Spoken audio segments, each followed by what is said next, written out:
minasyaitonir rajim. Bismillahirrahmanirrahim. Alhamdulillahi rabbil alamin wa bihi nasta'in ala umurid dunya waddin. Wassalatu wassalamu Muhammadin asrafil anbiya'i wal mursalin wa ala alihi wa sahbihi ajma'in.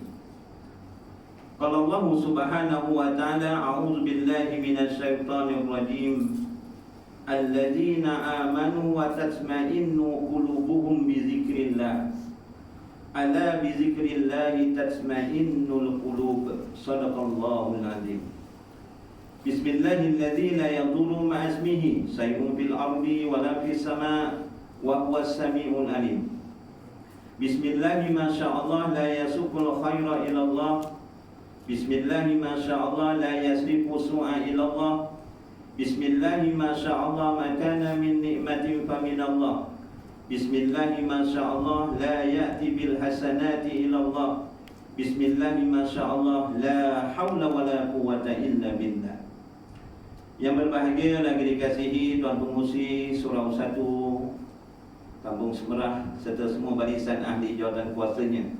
Yang dihormati tuan-tuan imam, tuan-tuan bila, tuan-tuan guru, para alim ulama, tuan-tuan haji, puan-puan hajah, tuan-tuan, puan-puan dan anak-anak yang dikasihi lagi dirahmati Allah sekalian. Apa khabar semua?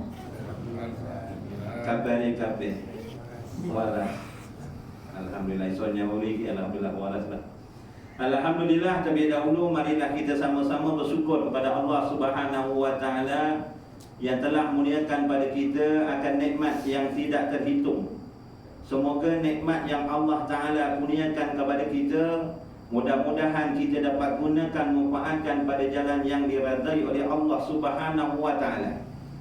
Dan alhamdulillah, pada malam yang berbahagia ini kita berada di penghujung bulan Sa'ban, iaitu 30 Sa'ban 1443 Hijriah.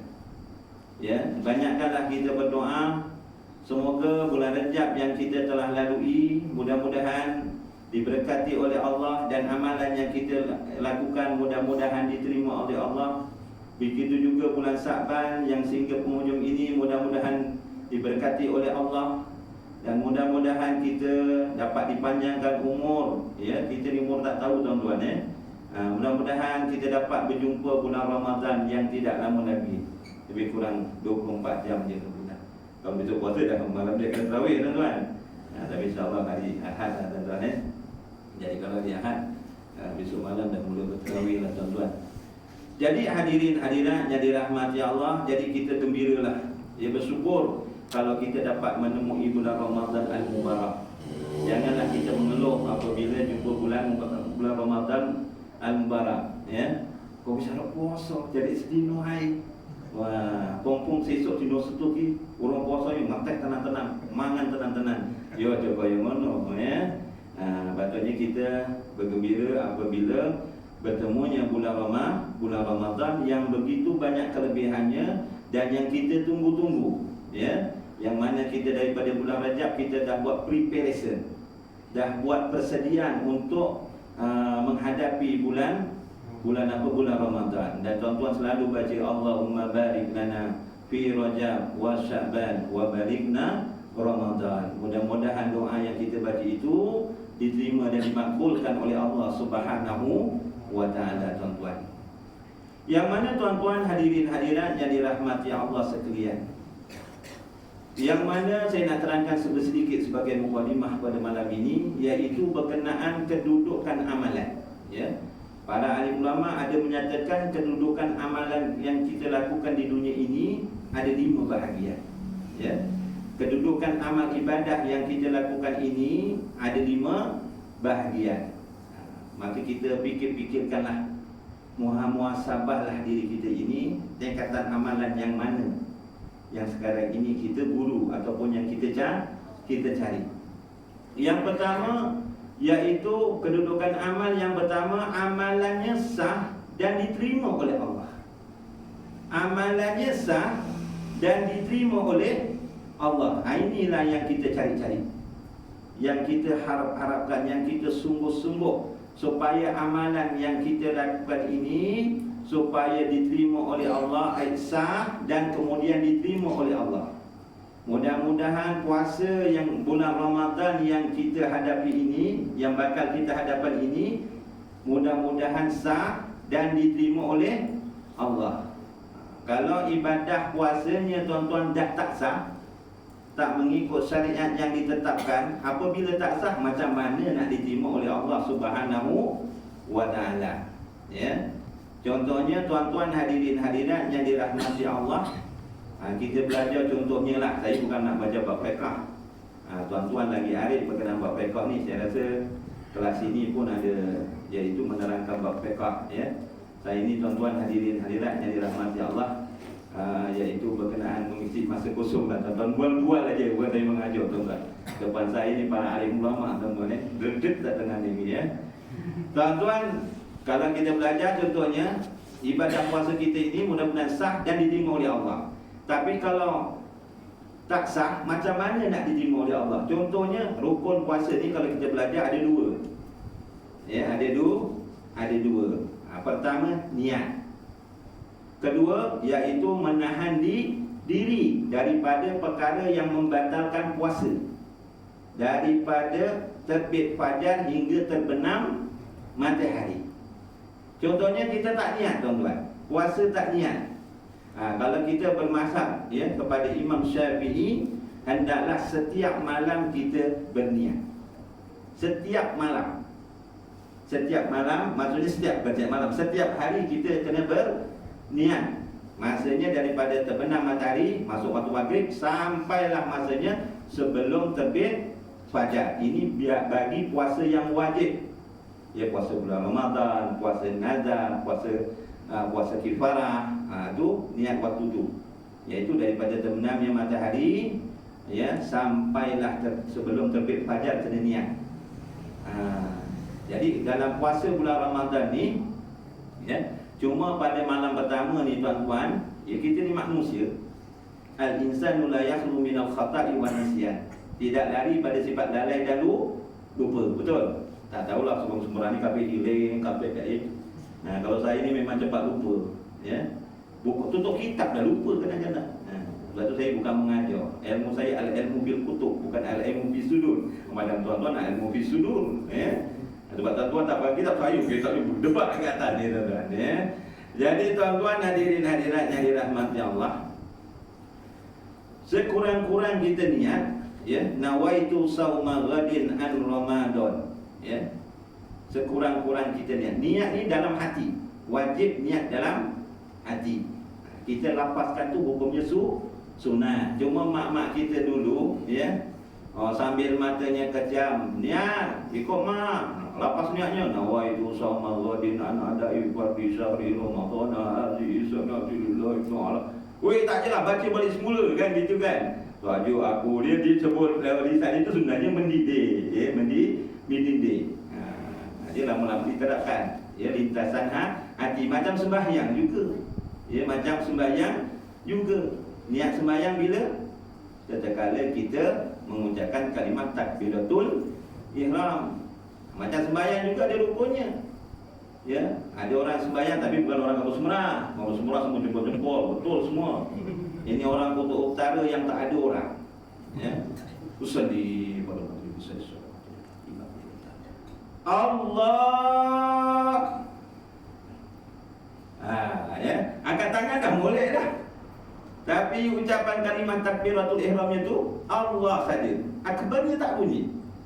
Dia kena sebut, kena baca, kena sebut, kena telinga kita dia dengar. Kalau Allah akbar ni mana?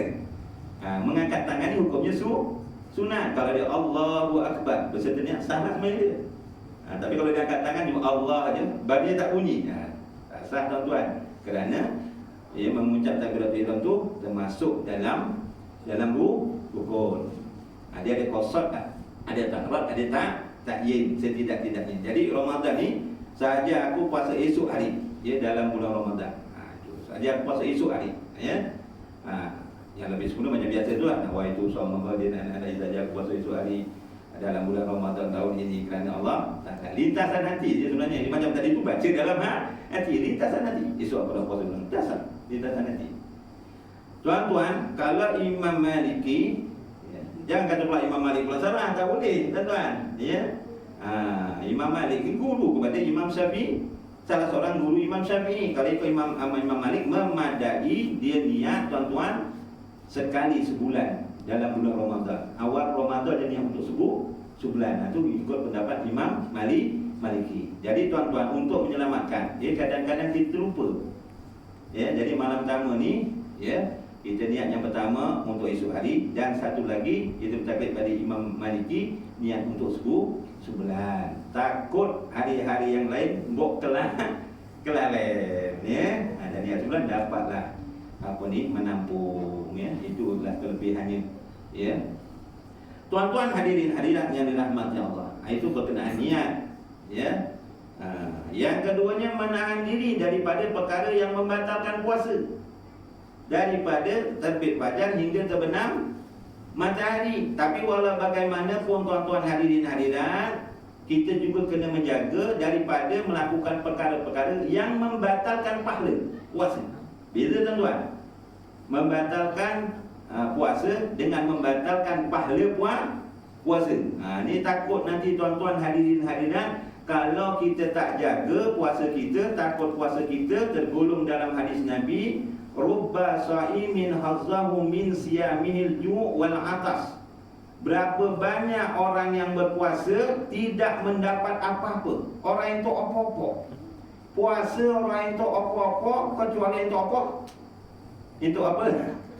Kecuali hanya dapat lapar dan dahaga. Puasanya sah, tapi tuan-tuan pahalanya habis. Contohnya, walaupun dia tak batal puasa, tak wajib qada, tapi puasanya hanya dapat lapar dan dahaga. Contohnya masa puasa dia berdusta, cakap bohong. Kau semalam tak nampak pergi sembahyang tarawih? Aku tak pergi sembahyang tarawih, kaki aku gaut lah, berdenyut-denyut kaki. Padahal bukan kena gaut, tengok cerita sedap. Dekat rumah tengok tayang cerita seronok, cerita cinta antara benua, contoh. Cerita pula tu ada kena mengenai dengan kehidupan masa muda. Dia bohong, dia puasa, dia tanya, kau kenapa tak pergi tarawih semalam? Tak nampak pun, gaut kata dia. Memang biasa dia kena sakit gaut macam dia cakap ni. Padahal bukan sakit gaut, dia tonton TV dekat rumah. Bohong, dusta. Kurang pahala puasa dia. Itu belum yang lain-lain tuan-tuan. Sebab itu kata Rasulullah sallallahu alaihi wasallam, pernah sahabat tanya dalam pengajaran hadis, wahai Rasulullah, apakah amalan-amalan yang mempercepatkan dan menyebabkan banyak orang masuk surga? Apakah amalan-amalannya Rasulullah yang mempercepatkan dan banyak orang masuk dalam surga? Apa amalannya tuan-tuan? Yang pertama, takwa Allah, bertakwa kepada Allah. Yang keduanya, hasanul khuluq, iaitu orang yang baik akhlaknya. Nak baik akhlak ni bukan perkara yang mudah tuan-tuan. Jadi tuan-tuan, kalau nak masuk surga, dan kebanyakan orang yang masuk surga tu selain bertakwa, dia mempunyai akhlak yang baik, akhlak yang mulia, budi pekerti yang baik, perangai yang baik. Akhlak ni luas tuan-tuan. Akhlak kita kepada Allah, akhlak kita sesama manusia, akhlak kita pada jiran tetangga, akhlak kita pada ibu bapa, akhlak kita kerabat yang terdekat, akhlak kita dengan anak murid, akhlak kita dengan guru. Macam-macam. Betul. Luas akhlak ni, kena jaga. Bukan begitu saja, dalam Islam juga suruh jaga akhlak kita kepada alam dunia ni. Kena ada akhlak. Buang sisa toksin dekat mana? Dekat sungai. Buang sampah dekat sungai, dekat parit depan tu. Naik kereta, makan nugget. Makan apa ni? Kebab. Dah makan sedap, buka tingkap, makan buah longan. Dah kenyang, biji lontar aja dekat luar. Jangan. Walaupun tak ada sisi kamera, besok dekat akhirat boleh ulang tayang tu tuan-tuan. Semua boleh ulang tayang tuan-tuan. Apa yang kita lakukan, walaupun campak daripada 30 tu, buang longan ataupun buang sampah. Pula-pula yang belakangnya naik motor, dah tak kasih buah longan, kasih biji longan masuk dalam mulut dia. Itu akhlak tu penting. Ya. Tuan-tuan hadirin hadirat yang dirahmati Allah. Jadi perkara yang membatalkan pahala ni puasa banyak, kena jagalah tuan-tuan. Anggota badan kita kena jaga. Bukan setakat menahan lapar dan dahaga, mata kita pun kena puasa. Jangan bulan puasa tuan-tuan, ya tak ada kerja, tengok Quran ngantuk. Ya, tuan itu saya lah, tuan-tuan tidak. Tengok Quran ngantuk. Tapi kalau tengok gepeng pun mendelik mata ni. Wis orang ngantuk. Kadang-kadang bangun tidur nak sebut alhamdulillah pun susah. Jadi tu apa ni disik? Gepeng ni disik sini dulu. Tuan-tuan hadirin hadirat yang dirahmati Allah, mata kena lihat. Tengok gepeng ni bulan puasa bukan tak boleh. Gunakan untuk mendekatkan diri pada Allah. Betul? Tengoklah contohnya ceramah YouTube tu, Ali Jantan. Ali Jantan jadi namanya, dia punya YouTube Ali Jantan, dia buat aje. Tengok ceramah, okey jugalah. Tapi kadang-kadang kita nak niat yang baik, tiba-tiba iklan yang bukan-bukan. Kuruskan badan. Biasa kalau iklan kuruskan badan agak-agak laki perempuan.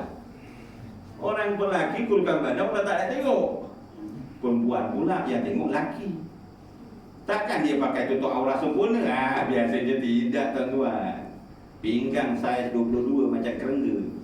Kita puasa, nak tengok ke tak? Cepat-cepat skip. Jangan tengok. Tengok Pak Imam tak ada, Ustaz tak ada, mak bapak pun tak ada. Ditekan pula. Joget-joget pula. Puasanya batal tak? Tak batal, tapi kurang pahala puasanya. Sebab matanya tengok benda maksiat contohnya. Contoh. Itu baru mata. Belum cerita mulut, tangan, kaki dan sebagainya, itu contoh. Itu mata anggota zahir. Mata kita kena puasa, kaki kita kena puasa, tangan kita kena puasa. Tengah nyawit-nyawit sawitnya kok melawas. Ini dah mula banyak sikit agaknya. Harganya pun baik pula, RM1.30 agaknya lah ya. 1 tan 1,300. Sawit-sawit, tengok ni bulan puasa ni. Dua sawitnya melawas. Jiran kampungnya pula tak dipetik. Tuannya duduk dekat perda. Ada 4 tandan, 5 tandan lah. Membazir ni kalau tak dipetik ni. Aku niat tolong petik dah. Tangannya puasa, curi kelapa sawit. Tangannya puasa dicuri sawit. Sah tak puasa dia? Batal tak puasa dia? Tak batal. Tapi perbuatan maksiat tangan itu mengurangkan pahala puasa. Faham tak itu? Itu baru anggota zahir, belum dalaman. Belum hati kita lagi, maksiat hati, kita kena jaga puasa. Kau matanya merah aja kenapa? Bang Kasim. Siapa ada nama Bang Kasim? Ada nama Kasim? Tak. Kalau ada minta. Tak datang. Kalau datang kena sambang pula saya sini. Abang Kasim, kenapa mata merah aja? Saya kebetulan awal ni minggu malam Jumaat ni minggu pertama Ramadan. Di antara doa-doa yang mustajab ni malam Jumaat. Lagi-lagi bulan Ramadan. Wa huwa syahrul awwalur rahmatun wa awsatuhum maghfiratun wa akhiru idkun minan nar. Siap baca hadis lagi. Awal 10 awal bulan Ramadan rahmat, pertengahnya 10 tengahnya maghfirah pengampunan, 10 akhirnya pembebasan daripada api neraka. Aku mata merah malam tadi qiyamul lail sepanjang malam. Kau nak tahu? Balik tarawih kau buat 8 kan? Ana buat 20. Masuk witir 23. Ni contoh, contoh. Lepas tu saya anak balik terus baca zikir, baca selawat banyak-banyak. Tak tidur, pukul 2, pukul 3 bangun sembahyang tak terus sembahyang tahajud tentunya. Sembahyang tasbih, lepas tu saya baca Quran istighfar sampailah sembahyang subuh. Sebab itulah mata aku merah, ngantuk betul ni. Agak-agak niatnya apa dia cerita tu? Kita yang dengar pula jangan sangka buruk. Nak tunjuklah dia tu rajin beribadah. Jangan. Kita dah sangka buruk pula. Kita puasa tadi tu. Sangka yang baik. Think positive. English language. Ya. Ya Allah, umurnya dah 84. Ya Allah, kok rajin qiyamul lail malam Jumaat. Terawihnya kok boleh 20 rakaat sembahyang witir. Aku sing nom-nom umure gol 42 kok wis males terawih, 8 rakaat wis balik. Paham tak kan? Apa hal? Kok iso tangi kayak orang turu sewengi lu. Qiyamul lail. Biar sembahyang sunat apa tu, sembahyang tahajud sampai 8 rakaat. Ya, sembahyang tasbih pula kuwi, gak istighfar. Umure wis 84. Umurnya dah 84 kok iso sepanjang malam beristighfar. Yang aku ni 48 kok malas. Ya Allah. Ya Allah, astagfirullahaladzim. Aku nak macam dia lah ya Allah. Gitu. Jangan nak nunjuk lah tu. Nunjuk tak nunjuk terpulang dia. Tapi yang dia cerita tu janganlah cerita macam tu. Takut nanti menimbulkan dia. Dan amalannya termasuk golongan yang kedua nanti, golongan yang ketiga dia cerita. Ya. Jadi tuan-tuan jagalah. Ya, menahan pertama tadi niat. Kedua, rukun puasa apa? Menahan diri daripada perkara yang membatalkan puasa daripada terbit fajar hingga daripada terbit fajar, betul. Daripada terbit fajar betul tak? Sehinggalah terbenam matahari. Dan berusahalah jauhkan daripada perkara-perkara yang mengurangkan pahala puasanya, membatalkan pahala puasanya. Kalau nak cerita perkara-perkara yang batalkan puasa, panjang tuan-tuan. Balik pukul 10 nanti. Tuan-tuan tak sanggup, saya pula tuan-tuan sebutan biasa. Perkara yang batalkan puasa ni, tuan-tuan nanti semaklah tuan-tuan. Contohnya satu, memasukkan sesuatu dalam rongga. Rongga kita apa? 1, mulut. 2, telinga. 3, hidung. 4, kubul dan dubur. 5 tu kena jaga. Memasukkan sesuatu dalam rongga. Contohnya dalam mulut kita tuan-tuan hadirin hadirat yang dirahmati Allah. Ya. Tuan-tuan tengok, ni takkanlah tuan-tuan buat macam ni. Dekat peti ais ada aiskrim Malaysia. Sikit aja anak kita makan malam tadi tak habis. Tuan-tuan masuk aiskrim tu dalam mulut. Tuan-tuan puasa ni siang hari.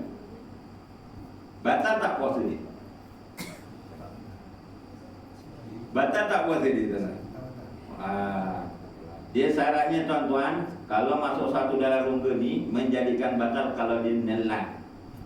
Dia telan. Tapi walau bagaimanapun masukkan aiskrim apa kerja ya. Perbuatan itu makruh.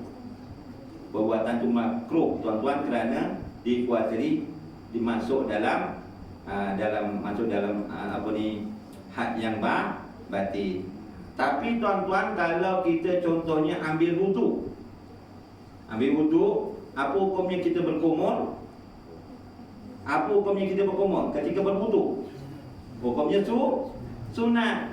Buat dapat pahala, tinggalkan rugi. Dia baca tak apa. Betul juga. Tambah baik rugi. Itu yang kadang-kadang tak komoh. Bulan puasa kita komoh ataupun intisab. Kita sedut air dalam hidung. Hidung kena. Kita sedut air tu ketika wudu. Batal tak puasa kita? Tak batal. Malah sunat. Tapi janganlah ambil wudu komoh telan. Batal lah. Sedut air sampai ke atas pula. Hukumnya sunat. Sehingga kan tuan-tuan hadirin hadirat yang dirahmati Allah, sekiranya berlaku perkara yang tak disangka. Contohnya tadi orang berwuduk tengah komoh, hukumnya sunat, memang dia tak telan. Tiba-tiba sikit lagi dicokot kucing. Cokot kucing tu tak dicokot, pengali kucing yang kecil-kecil tu kan dia manja, kadang-kadang gerawui menuh sikit kan. Ataupun ada dengar berdek gitu, terpanjang. Kita tengah komoh, tertelan air. Tak sengaja. Kalau sengaja batal. Ni tak sengaja. Ketika wudu, batal tak puasa kita? Tak batal. Tapi kalau kita kemam aiskrim tadi, memang tak telan, tiba-tiba kita terpijak ekor kucing, terperanjat, tertelan aiskrimnya. Batal tak? Batal. Sebab memang tak ada keperluan. Kenapa ada sunat ke kemam aiskrim? Tak ada. Jadi tuan-tuan, balik rumah pun anak tanya, Mak tadi belajar dekat surau, kalau masuk suatu dalam longga, contohnya mulut, kalau tak tertelan, tak batal. Habis kita telan air liur, Mak, batal tak? Telan air liur pula. Wah, embulah nak, koyo batal, koyo ora. Ini boleh ke tak ni, koyo batal, koyo ora. Sebab tu tuan-tuan, umat akhir zaman ni, setan ni suka goda orang berbuat amal ibadat, betul tak? Dia goda orang sembahyang ni, goda juga. Orang nak puasa, walaupun diikat, ya kita ada nafsu. Kita sembahyang ke baca Quran tu yang mula ngantuk apa, digoda. Pergi haji, digoda juga. Digoda, tapi dia tak goda macam mana orang nak pergi belajar. Setan memang berusaha betul-betul kalau orang tu nak pergi belajar agama, lagi-lagi ilmu fardu ain. Pada wilayah dia juga fardu ain, lagilah dia sungguh-sungguh.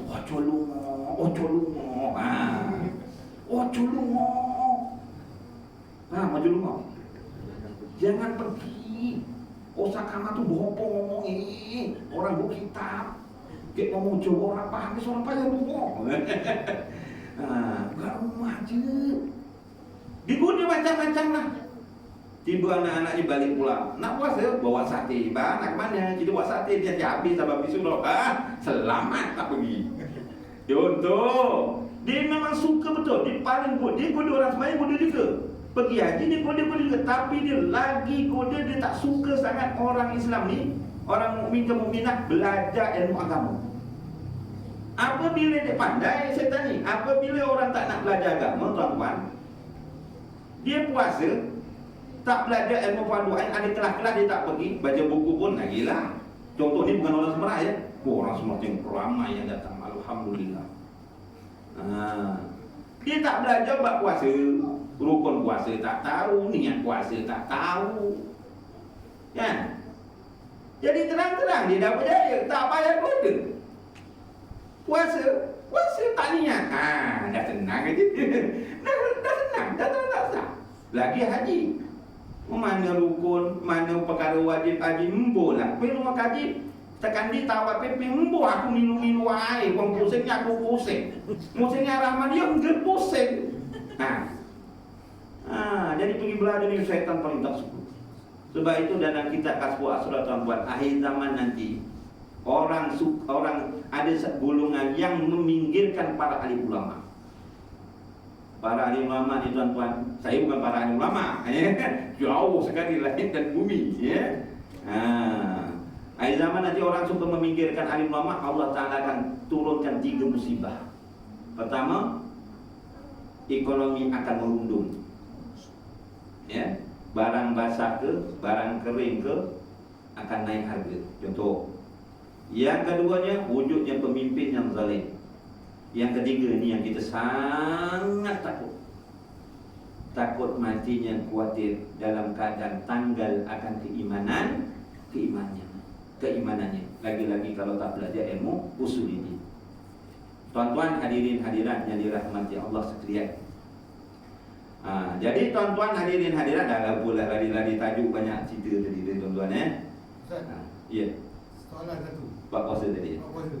Ya. Sekarang ni musim panas. Kita tak ambil wuduk lah. Dekat kita tanpa panas. Komo-komo tu. Komo tak telan. Tak telan. Tak telan tak apa. Tak batal. Ya. Tak telan, jangan telan. Sejuk je lah. Sejuk je tak batal. Ya. Hukum ni makro ke tidak? Ada pendapat hukumnya makro. Tapi makro ni dia dibuat tak apa-apa, tinggalkan apa pahala. Ya. Ada yang menyatakan tak makruhnya, dia buat fiqh ni dia banyak pendapat, ya. Tapi tak batal apa yang tadi dengan hukum tadi, ya. Tuan-tuan hadirin hadirat yang dirahmati Allah. Tadi yang apa? Ailio tadi Ailio tadi tuan-tuan cerita. Ailio dah cerita jauh dah tadi tuan-tuan Ailio ni tuan-tuan hadirin hadirat yang dirahmati Allah sekalian. Ailio tadi ni dia tidak batal ditelan selagi Ailio itu Ailio dia. Bukan Ailio orang lain. Orang Ailio orang lain masuk dalam mulut dia telan, batal lah puasa dia. Macam mana Ailio orang boleh masuk dalam mulut dia? Tak kalah isi kita punya ibu ada Ailio-nya dibuang. Dia dapat cawan suami kita minum. Itu macam tak macam paling pula tuan-tuan. Contohnya lah macam mana Ailio orang boleh masuk dalam mulut orang lain. Contohnya tuan-tuan, contohnya suaminya ni dia jenis apa ni, romantik sangat. Cium contohnya. Cium batal tak puasa? Bercium. Bercium hukumnya makruh. Tapi kalau dia tidak dapat mengawal, dia cepat inzal keluar air mani, jauhkanlah, menjadi haram. Jadi dicium mana tahu Ailio suami masuk dekat mulut isteri, ditelan, batal puasanya. Ailio dia sendiri tak batal. Yang kedua syaratnya masih dalam ruang lingkup mulut. Jangan dah dikeluarkan, masuk cawan, masukkan balik. Yang ketiganya hendaklah Ailio tersebut adalah Ailio asli, tidak bercampur dengan sesuatu. Contohnya kalau kita lepas muntah, contohnya muntah muntah tahu tak muntah dengan sengaja batal. Muntah dengan sengaja batal. Tapi kalau tak sengaja, contohnya tuan-tuan naik kereta tiba-tiba mabuk, muntah, batal tak? Tak sengaja.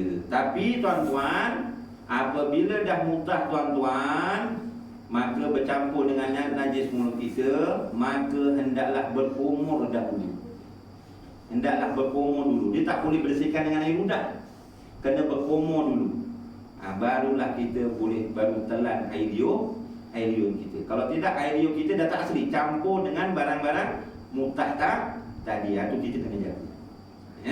Begitu juga tuan-tuan, kalau kita korek telinga, kita korek hidung, batal tak kita korek telinga pakai ini. Kalau tak ada keluar makruh lah tuan-tuan, dia boleh korek je tuan-tuan. Kira gini, pada sini kira tu tidak batal. Tapi kalau tuan-tuan korek telinga tu, jadi batal. Begitu juga kalau perempuan ke lelaki ketika bercebok. Sebab tu jari-jari kita semua ni ada fungsi tuan-tuan. Betul Semua ada fungsi. Biasa korek telinga pakai ni ke? Pakai ibu jari ke? Waduh, gini tu. Biasa pakai kelinting. Ni biasa jari manis. Jari ni biasa orang guna apa ni? Biasa untuk apa ni? Jari itu apa? Orang cebok pakai apa?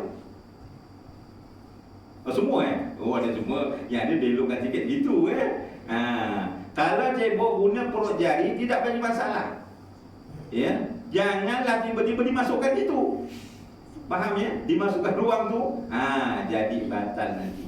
Kalau guna perut jari, tidak menjadi masalah. Itu baru satu lah tuan-tuan. Baru satu contoh.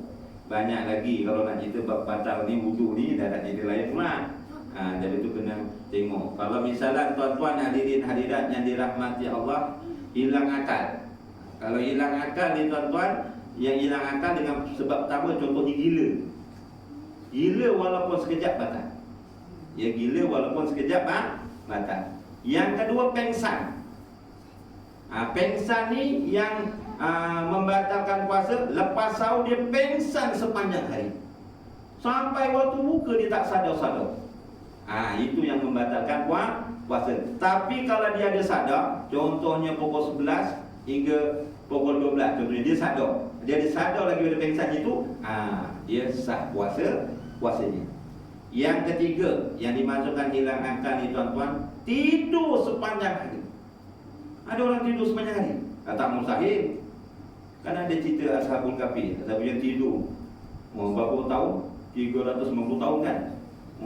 Kita tidur daripada sahur terus tidur sampailah buka puasa. Ada orang macam tu? Ada tak? Sah tak puasanya? Kalau tidur sah, tapi hukumnya makruh. Habis sembahyang ni cerita bab puasa.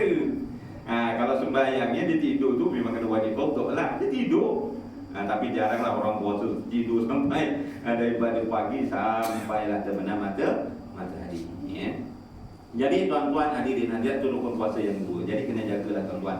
Jadi amalan yang pertama tuan-tuan, amalannya sah dan kemudian diterima oleh Allah. Yang keduanya tuan-tuan, amalan yang macam mana yang tidak? Amalan yang kedua, amalannya tuan-tuan hadirin hadirat yang dirahmati Allah, amalannya tak sah, lagi tak diterima oleh Allah. Ya. Yang ketiganya tuan-tuan hadirin hadirat yang dirahmati Allah, ini kita sangat takut tuan-tuan. Amalannya sah, ya. Amalannya sah dan amalannya sah tetapi tak diterima oleh Allah Subhanahu wa taala. Malah tak dipandang oleh Allah Subhanahu wa taala. Yang nombor 3 tadi, amalannya sah tetapi tak diterima oleh Allah Subhanahu wa taala. Malah ada ulama kata Allah taala tak pandang. Siapa dia tuan-tuan hadirin hadirat? Contohnya tuan-tuan. Jadi kita mohon perlindungan daripada Allah Subhanahu wa taala. Contohnya tuan-tuan hadirin hadirat yang dirahmati Allah, amalannya sah tapi tak diterima oleh Allah. Contohnya kita bab sembahyang. Yaitu hadirin hadirat yang dirahmati Allah, yaitu dalam hadis Nabi sallallahu alaihi wasallam tuan-tuan, ada 3 golongan tuan-tuan yang solatnya sah tapi tak diterima oleh Allah Subhanahu wa taala. Ya, ada 3 golongan yang solatnya sah tapi tak diterima oleh Allah. Jadi kita kena jaga-jaga. Pertama tuan-tuan, golongan yang pertama yaitu orang yang solat tuan-tuan dalam keadaan suaminya murka terhadapnya. Isterilah. Isterinya solat, ya, suaminya dalam keadaan murka ke atasnya. Jadi kena jagalah tuan-tuan. Sebab itu tuan-tuan hadirin hadirat yang dirahmati Allah, kalau orang lelaki ni nak berumah tangga, kena ada 5 ngam. Kalau orang perempuan ada 5 T. Ya, 5 T. Ini pasapah Jawa, ya. Bandar Quran dalam hadis. Tapi ada kena mengena jugalah. Orang lelaki ni 5 ngam apa? Pertama iaitu ngomahi, ngingoni, ngeloni, ngayemi, ngayomi. Itu orang lelaki. Ya, ngomahi, ngingoni, ngeloni, ngayemi, ngayomi. Yang pertama orang lelaki ni ngomahi, kalau nak berumah tangga, kalau nak tambah lagi lah tuan-tuan, tambah lagi ya. Yang pertama ngomahi kena sediakan rumah. Faham Ikut kemampuan.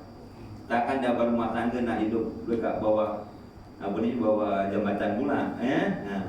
Yang kedua ngingoni, maksudnya orang lelaki kena bagi nafkah zahir. Rumahnya, tempat tinggalnya, pakaiannya, makanannya. Dia nak puasa ni, bukanya apa, sahurnya apa, ya. Itu tanggungjawab orang lelaki.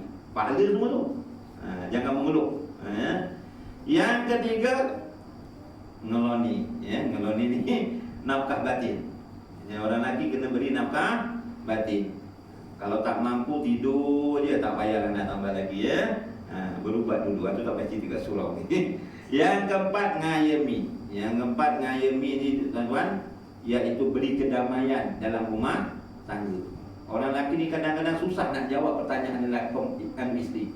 Lagi-lagi bulan puasa. Jadi suami sini taklah. Kadang-kadang isteri ni diminta perhatian bulan puasa. Bang, hari pertama ni nak buka apa bang ya? Lempeng ke, cepodok ke, pengat ke hati ke? Abangnya dia jawab ya tu tidak. Tak pun tak. Dia start motor suruh pergi je. Wah, pegel betul cuba apa salahnya? Alah, kita ikut aja yang masak apa kita makan. Itu pun mesti marah, betul tak ibu? Betul tak? Dia nak, itu maksudnya beri kedamaian. Beri kedamaian sehingga kan ada 3 bohong yang dibolehkan. Tadi dalam puasa bohong tak dibenarkan tuan-tuan. Tapi ada 3 keadaan bohong yang dibenarkan. Pertama, ketika kita ditahan musuh. Kita sebagai tentera ditahan musuh. Musuh tanya, "Kem kamu dekat mana? Apa rancangan kamu?" Takkan kita nak bocorkan rahsia. Ketika itu boleh bohong. Kedua, ketika kita nak damaikan orang bertelagah. Orang A dengan kawan kita A dengan B bertelagah, kita damaikan. Kita bahangkan terpaksa bohong juga. Kita cakap dengan A, kenapa kau gaduh dengan orang B tu? Dia kata aku macam-macam gini. Tak adalah, aku baru jumpa orang B tadi. Dia kata kau baik, cuma dia yang rasa bersalah. Dia malu nak jumpa kau. Iya ke? Padahal dia jumpa orang B pun tak. Dia jumpa orang B, kenapa kau gaduh dengan orang A? Kau benci sangat orang A tu. Orang dia kata aku macam-macam, pendek lah, hitam lah. Tak adalah. Dia kata kau baik, cuma dia dah sebersalah, nak mengaku salah. Iya ke gitu? Iya, kan? Itu dibenarkan ketika nak mendamaikan orang yang bertelagah. Yang ketiga, bila diberi kebenaran tuan-tuan, iaitu tuan-tuan kita nak memberi kedamaian kepada hati isteri kita. Buka je buat kuih cempodo. Sedap tak bang? Ya Allah, alhamdulillah sedap sangat, lembut. Ya Allah, sedap isteri abang masak buat cempodo. Padahal kalau dibalikan anjing, mati anjing tu. Hitam, keras sangat. Dibenarkan 3 perkara itu. Yang lainnya maksudnya beri kedamaian, masuk kedamaian. Dan yang akhir sekali, orang lelaki tuan-tuan hadirin hadirat yang dirahmati Allah, kena beri pendidikan. Orang lelaki ni kena beri pendidikan, terutamanya hal-hal fardu ain.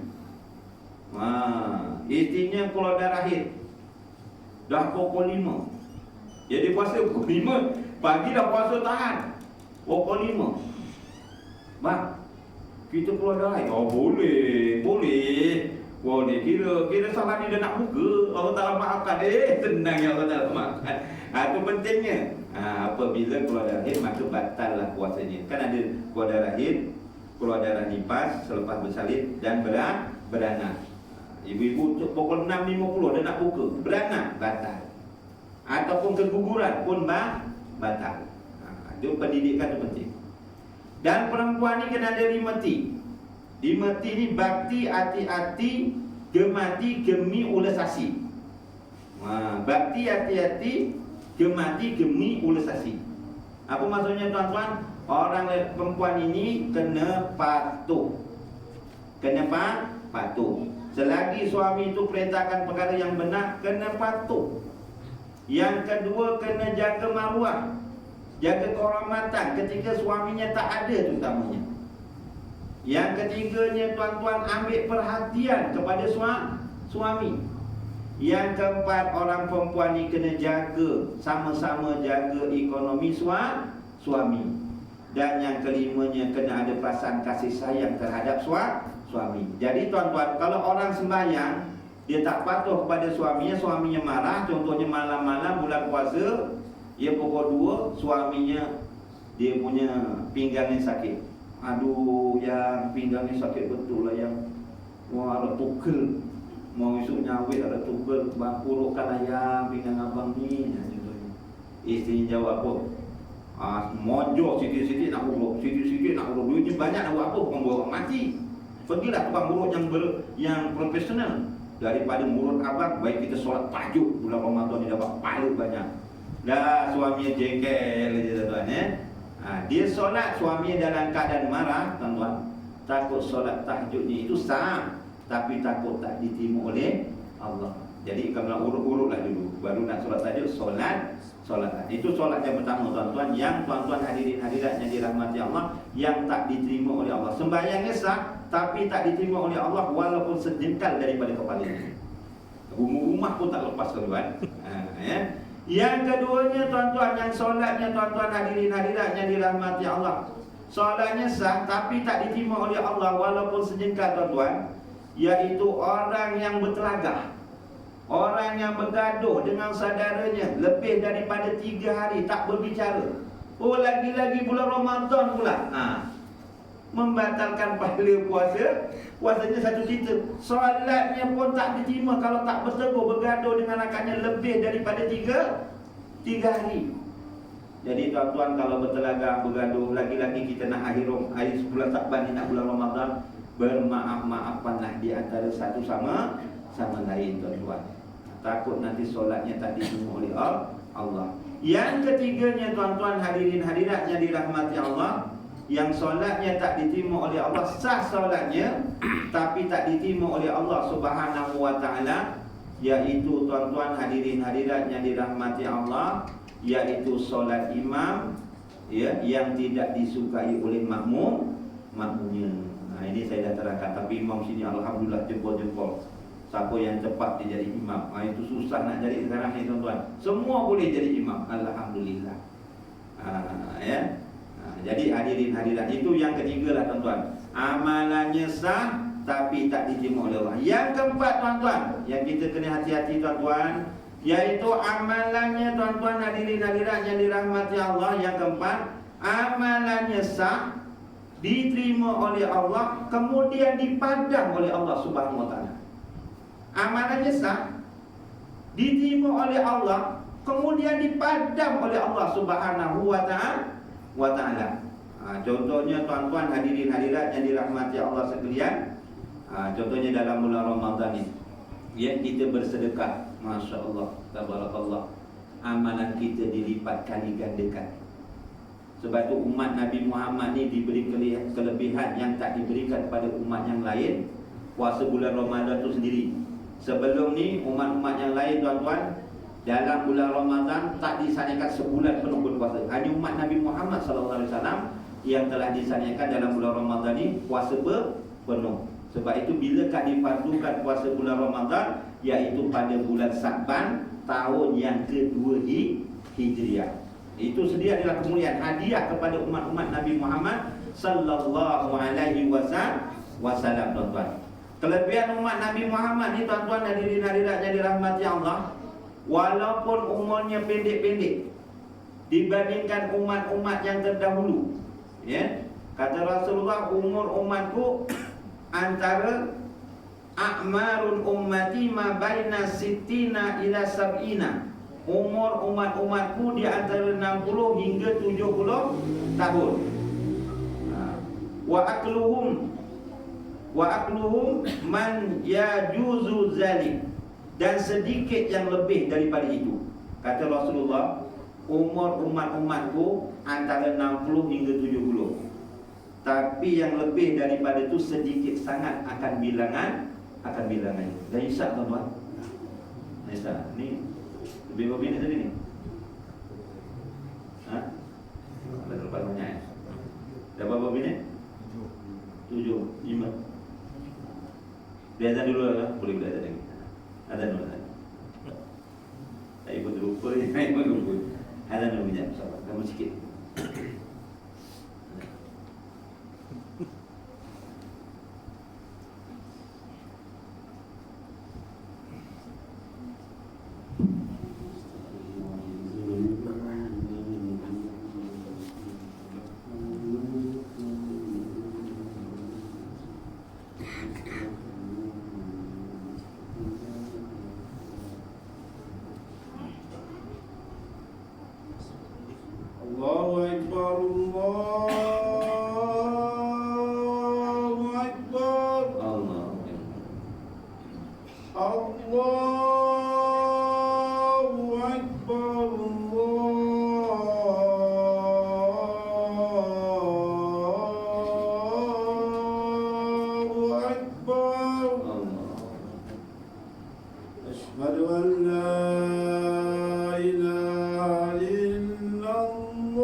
'alal falah.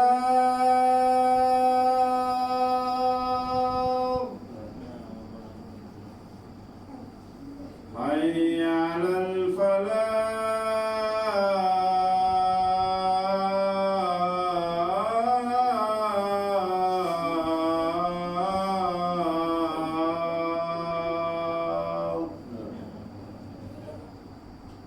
Allahu Akbar, Allahu Akbar. Allahu Akbar. La ilaha illallah.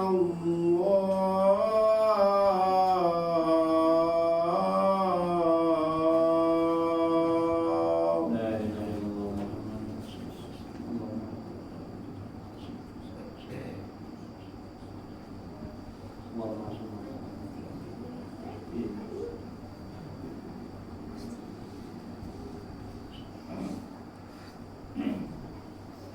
Jadi tuan-tuan hadirin hadirat yang dirahmati Allah sekalian, jadi kata Rasulullah, umur umatku antara 60 hingga 70 dan yang lebih terlalu sedikit akan bilangannya. Kadang-kadang ramai yang tak sampai 60, tak sampai 60 dah pergi dulu. Tapi antaranya umatku kata Rasulullah antara 60 hingga 70, tapi yang lebih bilangannya amat sedikit.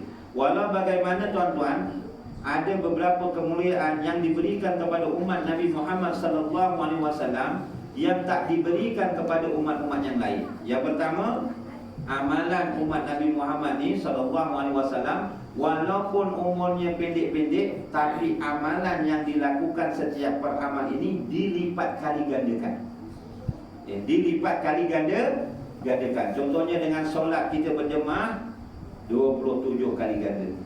Lagi-lagi dalam bulan Sa'ban, ia dinyatakan tuan-tuan, pada Alim Nuah menyatakan setiap peramal ini dilipat kali gandakan sehingga 70 kali ganda kalau bulan Sa'ban. Manakala bulan bulan Rajab 70 kali ganda, manakala bulan Sa'ban setiap peramal dibalas 700 kali ganda. Manakala bulan Ramadan setiap peramal dilipat kali gandakan sehingga 1000 kali ganda. Malahan dalam hadis Nabi sallallahu alaihi wasallam ada menyatakan tuan-tuan, dekat sini ada menyatakan tuan-tuan, kalau dalam bulan Ramadan ni tuan-tuan kita mengamalkan amalan sunat, dibalas pahala seperti amalan pahala fardu. Ya, contohnya kita solat sunat, ganjarannya diberi seumpama kita solat fardu. Manakala yang kita melakukan solat fardu tuan-tuan dilipat kali gandakan sehingga 70 kali ganda. Itu untungnya umat Nabi Muhammad sallallahu alaihi wasallam dilipat kali gandakan tuan-tuan. Yang keduanya, keuntungan umat Nabi Muhammad sallallahu alaihi wasallam tuan-tuan, selain dilipat kali gandakan amalannya, yang keduanya tuan-tuan, setiap amalan yang dilakukan itu kadang-kadang tuan-tuan diberi pahala dan diampunkan akan dosa-dosanya. Ya, diberi pahala dan kemudian diampunkan akan dosa-dosanya. Seperti orang yang berpuasa tuan-tuan. Orang yang berpuasa diampunkan dosa-dosanya, malah diberi pahala. Dan yang ketiganya, kelebihan umat Nabi Muhammad sallallahu alaihi wasallam. Tadi amalan kebajikannya dilipat kali gandakan. Yang keduanya, amalannya diberi pahala dan diberi penghapus dosa.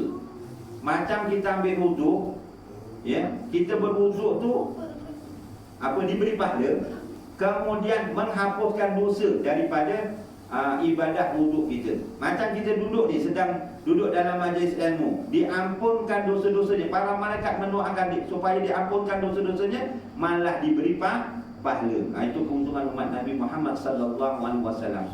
Dan yang ketiga, kelebihan umat Nabi Muhammad sallallahu alaihi wasallam ni, ada amalan yang tak terputus walaupun dia dah meninggal dunia. Pahalanya berkekalan.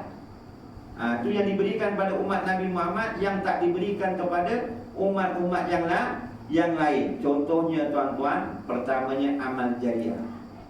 Jadi tuan-tuan, sebelum kita meninggal dunia, sebelum kita mati senang kita kena berusahalah. Tak banyak pun, sikit pun, alhamdulillah, ada amal jariah yang berkekalan.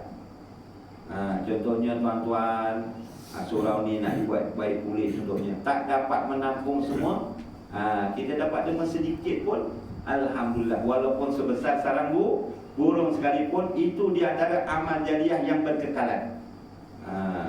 Ataupun contoh tuan-tuan hadirin hadirat, kita mewakafkan harta. Contohnya ada tanah, wakafkan, contohnya bina masjid ke, bina sekolah ataupun sebagainya, wakaf umum atau wakaf usul pun, itu juga sebagai amal jariah kita yang dapat berkekalan, sehingga kita mati pun kita dapat dia punya ganjarannya. Yang kedua, amalan yang berkekalan walaupun dah mati, dia dapat membantu pencen kubur, senang ceritalah. Yang kedua iaitu doa anak yang soleh. Dia doa anak yang soleh, tuan-tuan. Jadi hadirin hadirat, ni pengalaman saya lah, tuan-tuan. Ya, pengalaman saya dengan arwah bapa saya, tuan-tuan, dan ingatan orang para alim ulama pun banyak mengingatkan. Kita jangan lupa pesan pada anak-anak kita, waris-waris kita, supaya jangan lupa mendoakan kita. Nasihat-nasihat yang lain pun kita beri juga, tapi nasihat ni kita panggil, contohnya anak kita yang sulung namanya Alung, kita panggil Alung, sini kejap. Jangan lepas sembahyang tu kita duduk dengan dia, rapat-rapat dia, kita peluk dia ke mata kita, mata bertemu mata, kita pandang mata dia, dia cakap dengan penuh keikhlasan, Alung, abah ni tak ada harta, contohlah, tak ada apa yang abah tinggalkan untuk Alung kalau abah meninggal dunia nanti. Abah tak minta apa pun. Abah nak Alung kalau ayah masih hidup ataupun apatah lagi ayah dah meninggal dunia, ingat pesanan ayah, jangan lupa doakan ayah nanti. Itu jangan lupa pesan. Masa kita hidup mungkin dia tak perasan, tapi apabila kita tak ada nanti, pesanan itu insya-Allah akan terngiang-ngiang dekat telinganya. Jadi kadang-kadang kita sekarang ni bukan tak boleh, tapi kadang-kadang kita terlepas pandang. Dia buat kenduri kan tak boleh buat kenduri ni, ya tuan-tuan. Sampai tak sampai, insya-Allah sampai, Allah Ta'ala yang tentukan. Cuma kalau buat kenduri ni contohnya dekat masjid ke, dekat rumah, betul lagi tuan-tuan, kalau boleh anaknya tu sebut sama-sama membaca tahlil. Kalau baca Yasin, baca doa, baca doa. Kalau boleh dia mimpin, lagilah bagus. Ni kadang-kadang orang suruh pergi, tapi bukan orang seberah, ya. Orang seberah semua jempol. Wah, orang masjid suruh pergi. Wah, suruh baca Yasin. Tapi anaknya arwah, sibuk duduk kat luar, pegang gepeng, sibuk buat live. Bacaan Yasin kumpul satu kelompok. Yang Pak Imam baca Bismillahirrahmanirrahim. Dapat gambar lagi gegor sikit lah. Pasal video kan ni. Jangan. Ya. Doa anak tu insya-Allah terus. Ya, insya-Allah akan terus sampai kepada arwah. Doa yang lain pun insya-Allah sampai, tapi doa anak tu lagi mustajab. Jangan, maksudnya sama-sama. Kalau contohnya nak siapkan jamuan ke apa, kalau boleh siapkan dulu. Ya, kalau belum siap lagi, biar orang lain selesaikan. Dia kalau boleh sama-samalah, ya, ikut untuk berdoa, mendoakannya. Ya, pesan. Yang ketiganya, tuan-tuan, ilmu yang dimanfaatkan. Ini yang berkekalan, tuan-tuan, jangan lupa. Apa yang saya nak ajar ke Ustaz, saya sekolah tak tinggi, contohnya. Tak semestinya nak jadi penceramah, nak jadi guru takmir baru nak nyampaikan ilmu. Kita ambil yang mudah-mudah je. Jangan semua kita serahkan kepada guru-guru, bukan tak boleh. Yang mudah-mudah macam bacaan dalam sembahyang, bacaan Al-Quran, suratul Fatihah, kita ambil part lah kat situ. Anak kita panggil, kalau kita tak ada anak cucu, kita panggil, cucu sini cu. Tok nak ajarkan baca tahiyat akhir. Nanti kalau cucu apa, Tok ajak round keliling pekan sebelah, belikan aiskrim. Bagi semangatlah. Cucu kita daripada tak pandai baca tahiyat akhir, Toknya ajar dia pandai baca tahiyat akhir dengan betul. Ya Allah, selagi dia baca, kita dapat ganjaran ni. Kalau kita dah mati, cucu kita pula panjang umurnya, lepas tu ajar pula pada cicitnya contohnya, itulah ilmu yang dimanfaatkan. Tak semestinya nak ngajar ilmu yang tinggi-tinggi. Terutamanya ilmu sembahyang, ilmu baca Quran tu, tuan-tuan, ajarkanlah. Jangan kita serahkan semuanya pada orang lain. Nanti kalau tak, kita rugi. Begitu juga ilmu-ilmu yang dimanfaatkan, ilmu-ilmu yang baik, ajarkanlah. Ia termasuk itu membantu kita di alam kubur dan seterusnya alam akhirat. Dan seterusnya, tuan-tuan hadirin hadirat yang dirahmati Allah sekalian, Yang keempatnya tadi iaitu amalannya sah dan kemudian amalannya tidak dipandang oleh Allah, amalannya diterima kemudian dipandang oleh Allah. Ya, dia suka mengungkit-ungkit. Nanti dia suka mengungkit-ungkit. Kalau dia dah bersedekah contohnya dia ungkit-ungkit. Tengok tu. Tuan-tuan sejuk ni siapa yang bagi? Contoh ya, tuan sejuk ni siapa? Saya lah yang nyumbang tu. Dia suka mungkin-mungkin. Dia bantu kawan sahabatnya dalam perniagaan. Menghadapi contohnya dia muflis, dia bantu dia. Dia bagi modal. Dia tak payah baju lah, saya bagi kamu je. Apabila dah berjaya balik dia ukit. Kau ni dulu kalau saya tak bantu, jangan harap kau boleh berkembang semula perniagaan kau. Jangan. Dia ungkit-ungkit ni takut amalannya sah, amalannya diterima oleh Allah, kemudian dipadam oleh Allah Subhanahu wa taala. Dan yang akhir sekali tuan-tuan, hadirin hadirat yang dirahmati Allah, kita kena jauhi tuan-tuan, mohon perlindungan daripada Allah Subhanahu wa taala dan berusahalah untuk menjauhkannya tuan-tuan. Yaitu tuan-tuan hadirin hadirat yang akhir sekali, amalannya sah, amalannya diterima oleh Allah, tapi pahalanya diambil oleh orang lain. Patutnya untuk kita. Dah ditimbang itu, pahalanya banyak, tapi diambil oleh orang. Diambil oleh isteri kita, diambil oleh anak-anak kita, diambil oleh jiran-jiran kita, diambil oleh sahabat-sahabat kita. Akhirnya pahala kita habis. Contohnya dalam masa hidupnya, dia makan harta orang lain. Dia impit kebun orang contohnya. Galikan dia punya batu apa sepadan. Wah, ambil 2 tandan. Ambil 2 kat kelapa sawit. Besok dekat sana boleh bayar dengan tanah ke? Boleh bayar dengan kelapa sawit ke? Dia bayar dengan apa? Bayar dengan pahala tuan-tuan.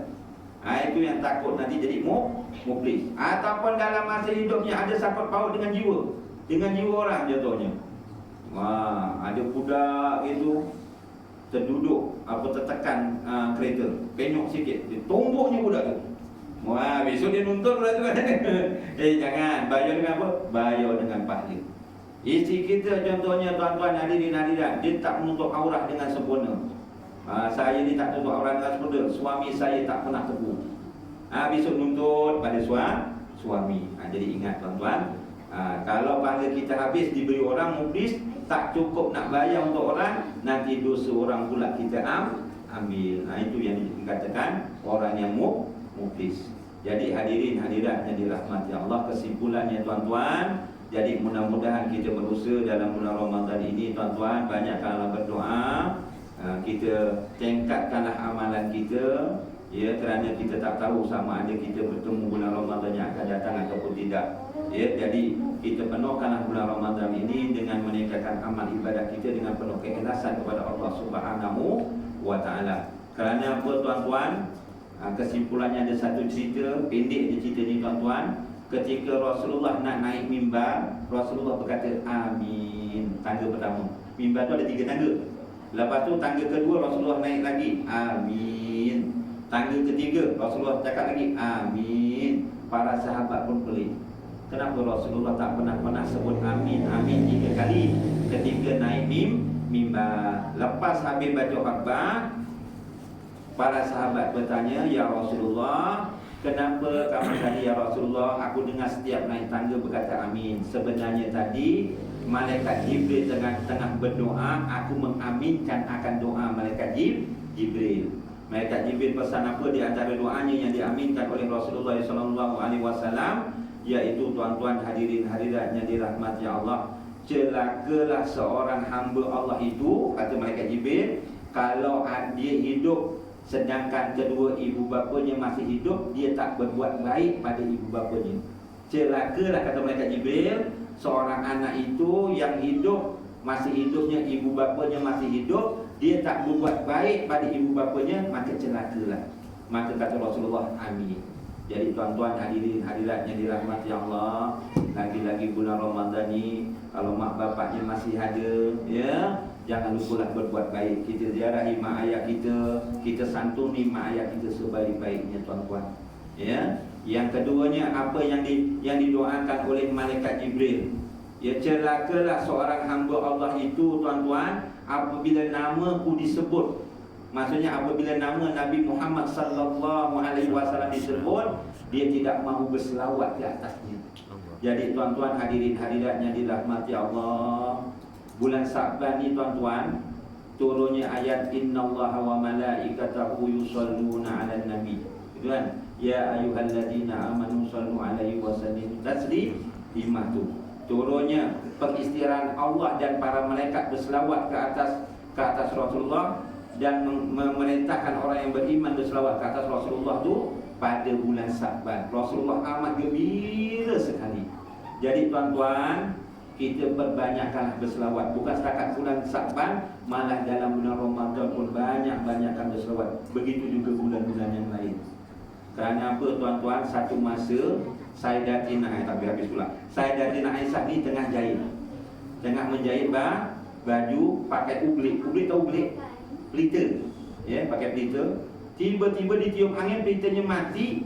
Dia tengah menjahit, jarumnya jatuh. Jadi Sayyidatina Aisyah pun nak cari jarum yang jatuh tu. Takut nanti terpijak kakinya ataupun terpijak kaki Rasulullah. Cari-cari dalam keadaan kegelapan. Tiba-tiba ada orang buka pintu. Apabila buka pintu terdapat cahaya. Kata Aisyah, kata isteri Rasulullah, dah pagi rupanya, dah terang. Rupa-rupanya bukan dah pagi. Rupa-rupanya yang masuk tu adalah Rasulullah sallallahu alaihi wasallam. Wajahnya bercahaya. Taklah terang macam ni, maksudnya terang lah, bercahaya. Lalu kata Sayyidatina Aisyah, ya Rasulullah, cantiknya wajahmu. Adakah besok dekat akhirat macam ni wajahmu terang menerang? Ada nur? Ya wahai isteriku, wahai Aisyah, ya. Ada tak besok umat-umatmu yang tak nampak kamu, yang tak kenal kamu, walaupun wajahmu ada nur? Ada wahai Siti Aisyah, ya Umairah, ada umat-umatku yang tak nampak aku, walaupun wajahku ada nur, bercahaya. Siapa dia? Orang yang dalam masa hidupnya, kata Rasulullah, tuan-tuan, mendengar nama tu disebut, dia tak nak berselawat ke atas Allah. Orang dalam masjid dia jarang berselawat. Kita kadang-kadang selawat dalam sembahyang je tuan-tuan. Bukan tuan-tuan ya. Selawat ni tak mesti selawat yang panjang.